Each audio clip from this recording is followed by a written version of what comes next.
எந்த லக்னத்தை வந்து சனியுடைய இந்த பாதிப்புகள் ரொம்ப கம்மியா இது பண்ணணும்னா எந்த ரிஷப லக்னத்துக்கு மிகப்பெரிய யோகாதிபதி. அதே மாதிரி பாத்தீங்கன்னா உங்களுக்கு வந்து கன்னியா லக்னத்துக்கு யோகாதிபதி.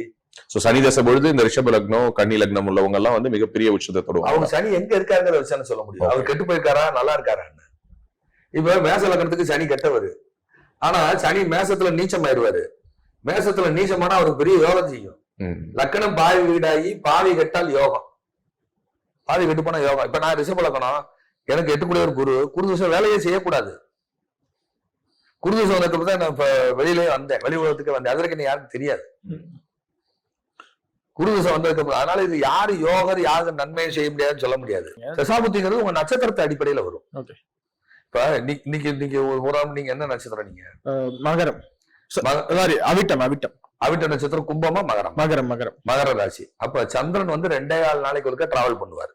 ஒரு ராசியில 2.25 நாள் தான் இருப்பாரு. அப்ப சந்திரன் மகரத்துக்குள்ள உள்ள நுழைஞ்சு அவிட்ட நட்சத்திரத்தில் சஞ்சாரிக்கும் பொழுது நீங்க பிறந்திருக்கீங்க. சரி, இருக்கிறதுல வேகமா பிரயாணம் செய்தது சந்திரன். சனி 2.5 வருஷம், குரு 1 வருஷம், ராகு எது 1.5 வருஷம். சரியா? அப்புறம் 40 நாள், 30 நாள், சூரியன் 30 நாள், இப்படி கால்குலேஷன் இருக்கு. இருக்கிறதுல ரொம்ப ஸ்பீடா டிராவல் பண்றது சந்திரன். அப்ப சந்திரன் நிக்கிற நட்சத்திரத்தை வச்சு அவங்க தசாபுத்தி நமக்கு எடுக்கிறாங்க.